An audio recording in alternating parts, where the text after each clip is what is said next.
Hi நண்களே, இன்னைக்கு நான் ரொம்ப நல்லா இருக்கேன். ஒரு பிரின்ஷிப் கன்ஷி கதையை சொல்ல போறேன். ரோஹன் அண்ட் சமீர் கதை. இந்த ரெண்டு பசங்களும் ஸ்கூல் ஃபர்ஸ்ட் இயர்ல இருந்தே நல்ல ஃப்ரெண்ட்ஸ். ரெண்டு பேரும் கொஞ்சம் அமைதியான பசங்க தான். ஆனா ஒரு பென்சில் ஷேர் பண்ணித்தான் அவங்க ஃப்ரெண்ட்ஷிப் ஆரம்பிச்சது. அன்னைக்குள்ள இருந்து ரெண்டு பேரும் எப்பவும் ஒன்னாதான் இருப்பாங்க. ஒருத்தருக்கு சண்டை போட்டுக்குவாங்க, லஞ்ச் பாக்ஸ் ஷேர் பண்ணிக்குவாங்க, சின்ன சின்ன நாடங்கள் போடுவாங்க. போக ரெண்டு பேரும் வித்தியாசமான ஆளுங்களா வளர்ந்தாங்க. ரோஹன் ரொம்ப ஆசைப்படுற பையன், கிளாஸ பர்சன்ட் மார்க் வாங்கணும், பெரிய படிப்பு படிக்கணும்னு ஆசைப்படுவான்.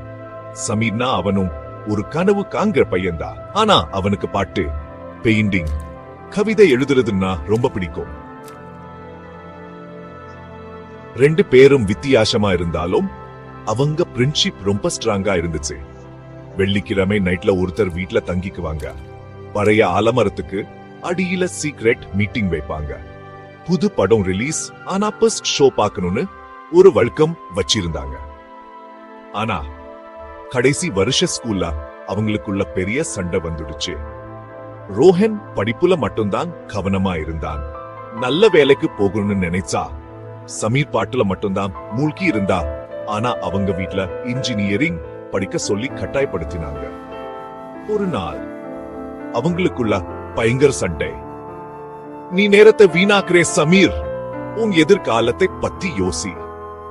ரோஹன் கத்தினா, உனக்கு எதிர்காலத்தை பத்தி மட்டும்தான் கவலை, இப்போ எப்படி வாழணும்னு உனக்கு தெரியல.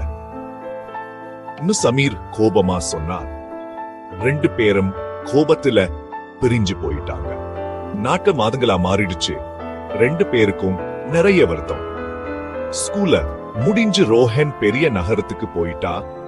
சமீர் விரும்பாம் இன்ஜினியரிங் படிக்க ஆரம்பிச்சா.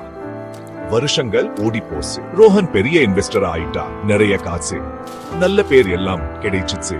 ஆனா ஏதோ ஒண்ணு மிஸ்ஸிங்னு ஃபீல் பண்ணா. சமீர் இன்ஜினியரிங்க விட்டுட்டு பாட்டுல மட்டும் கவனம் செலுத்தினா. ஆனா அவனுக்கு அவ்வளவு சீக்கிரம் வெற்றி கிடைக்கல. ஒரு நாள் ரோஹன் சோசியல் மீடியால ஒரு வீடியோ பார்த்தா. அதுல சமீர் நிறைய பேர் குட்டத்துல பாடிட்டு. அந்த பாட்டு கேட்டதும் ரோஹனுக்கு பழைய நினைவுகள் எல்லாம் வந்துருச்சு. ரோஹன் அவங்க ஊருக்கு போகலாம்னு முடிவு பண்ணா. ஒரு சின்ன காபி ஷாப்ல சமீர் கிட்டார் வாசிச்சிட்டு இருந்தா. ரோஹன் உள்ள போனதும் ரெண்டு பேருடைய கண்ணும் பார்த்துச்சு. இன்னும் என்னோட வாழ்க்கை குறை சொல்லிட்டு தானே இருக்க. சமீர் சிரிச்சா.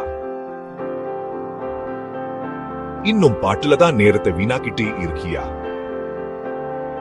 ரோஹன் கிண்டலா கேட்டா. ரெண்டு பேரும் சிரிச்சிட்டு பழைய நினைவுகளை பத்தி பேசிக்கிட்டாங்க. வெற்றி, தோல்வி, வருத்தம் எல்லாத்தையும் பத்தி இரவு முழுக்க பேசிக்கிட்டாங்க. நான் ஜெயிச்சிட்டேன்னு எனக்கு தெரியல, ஆனா நீ கண்டிப்பா என்ன வெட் சந்தோஷமா இருக்கே ரோஹன் சொன்னா. சமீர் அன்பா சிரிச்சிட்டு, அது உண்மைதான், ஆனா நமக்கு சந்தோஷத்தை தர்றதை தான் ஃபாலோ பண்ணணும்னு தான் முக்கியமான பாடம் சொன்னா. அன்னைக்கு ராத்திரி ரெண்டு பேரும் பழைய ஆலமரத்துக்கு போனாங்க. எவ்வளவு தூரம் பிரிஞ்சு போனாலும் உண்மையான ஃப்ரெண்ட்ஷிப் எப்பவும் முடியாதுன்னு அவங்களுக்கு புரிஞ்சுது. பிரியதுக்கு முன்னாடி ரோஹன் ஒரு வாக்குறுதி கொடுத்தா. உன் எல்லா பாட்டு நிகழ்ச்சிகளுக்கும் நான் வருவேன், ஆனா உன் காசு விஷயத்தை என்கிட்ட விட்டுன்னு சொன்னா. சிரிச்சிட்டு ஓகே டீலல் சொன்னா. அன்னக்குள்ள இருந்து ரோஹனும் சமீரும் மறுபடியும் பிரியாம இருக்க ஆரம்பிச்சாங்க. வாழ்க்கை அவங்களை வித்தியாசமான பாதையில கொண்டு போனாலும் ஃப்ரெண்ட்ஷிப் எப்பவும் அவங்களை ஒன்னா சேர்த்து வச்சுச்சு.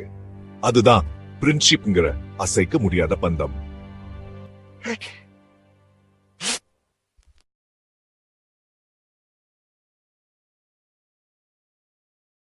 This content sponsored by BuyMore shopping app. இந்த ஆப்பில் நம்ம டெய்லி யூஸ் பண்ணுற கிளாசரிஸும் மற்ற தேவையான வீட்டுக்கு தேவையான அனைத்து பொருட்களும் மற்ற ஆன்லைன் பிளாட்ஃபார்மோட கம்மியான ப்ரைஸில் கிடைக்கும். லிங்க் டிஸ்கிரிப்ஷனில் தரேன், செக் பண்ணி பாருங்கள். தேங்க்யூ.